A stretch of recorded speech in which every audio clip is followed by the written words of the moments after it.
Subtle Art of Not Giving a Fuck, page 20 through 26. We are going to start here. So, Mark, what the fuck is the point of this book anyway?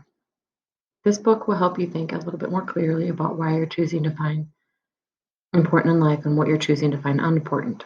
I believe that today we're facing a psychological epidemic, one in which people no longer realize it's okay for things to suck sometimes. I know that sounds intellectually lazy on the surface, but I promise you it's a life and death sort of issue, because when we believe that it's not okay for things to suck sometimes, then we unconsciously start blaming ourselves. We start to feel as though something is inherently wrong with us, which drives us to all sorts of overcompensation, like buying 40 pairs of shoes or downing Xanax with a vodka chaser on a Tuesday night or shooting up a school bus full of kids. This belief that it's not okay to be inadequate sometimes is the source of the growing feedback loop from hell that is coming to dominate our culture. The idea of not giving a fuck is a simple way of reorienting our expectations for life and choosing what is important and what is not. Developing this ability leads to something I'd like to think of a kind of practical enlightenment.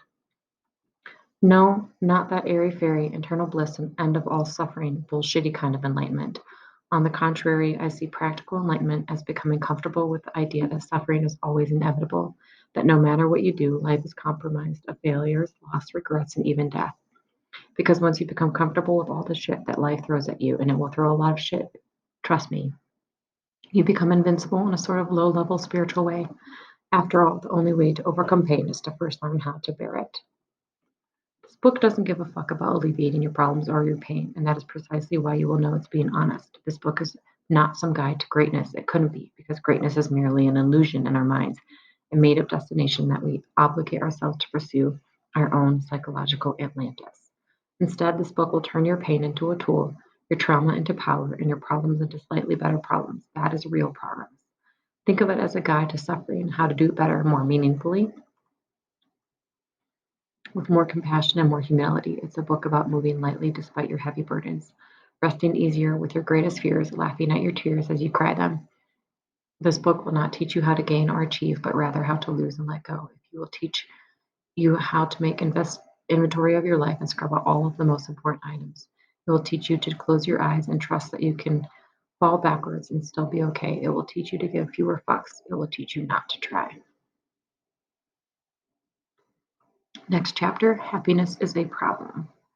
About 2,500 years ago, in the Himalayan foothills of present-day Nepal, there lived in a great palace a king who was going to have a son.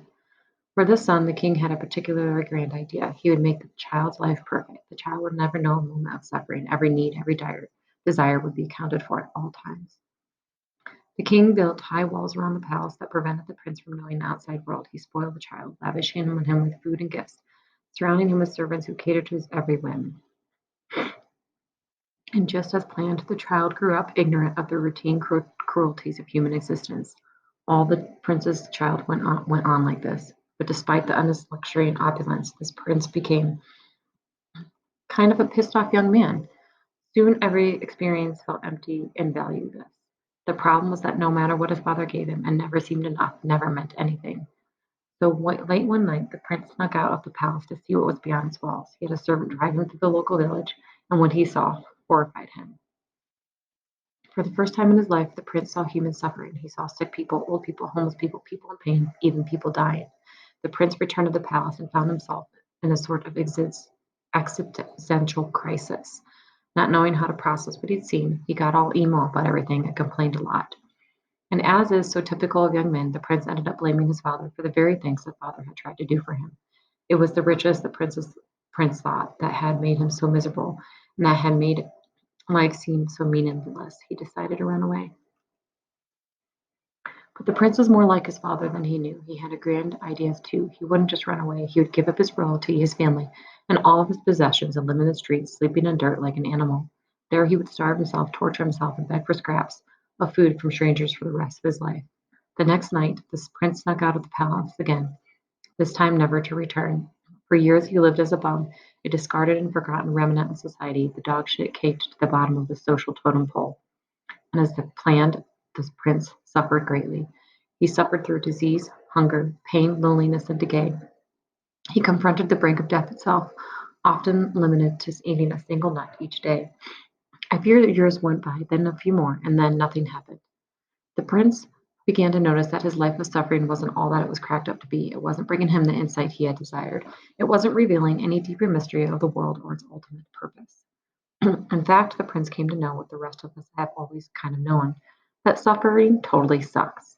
And it's not necessarily that meaningful either. As with being rich, there is no value in suffering when it's done without purpose. And soon the prince came to the conclusion that his grand idea, like his father's, was in fact a fucking terrible idea, and he should probably do something else instead.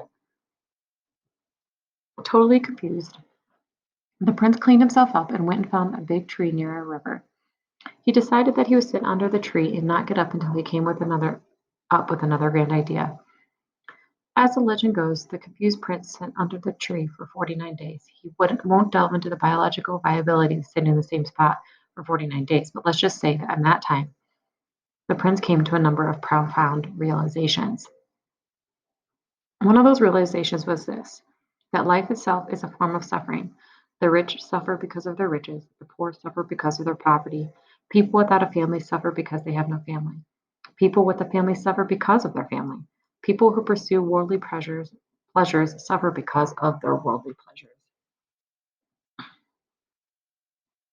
People who abstain from worldly pleasures suffer because of their abstination.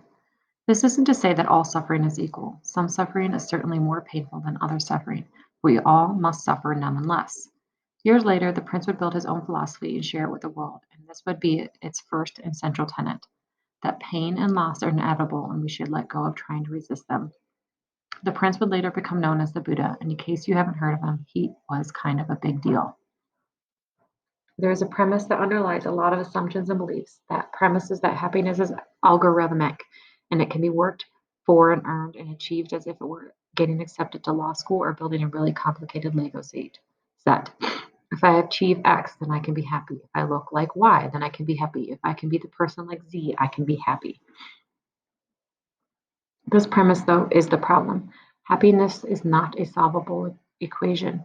Dissatisfaction and unease are inherent parts of human nature, and as we'll see, necessary components to creating consistent happiness. The Buddha argued this from a theological and philosophical perspective. I will make the same argument in this chapter, but I will make it from my biological perspective and with pain.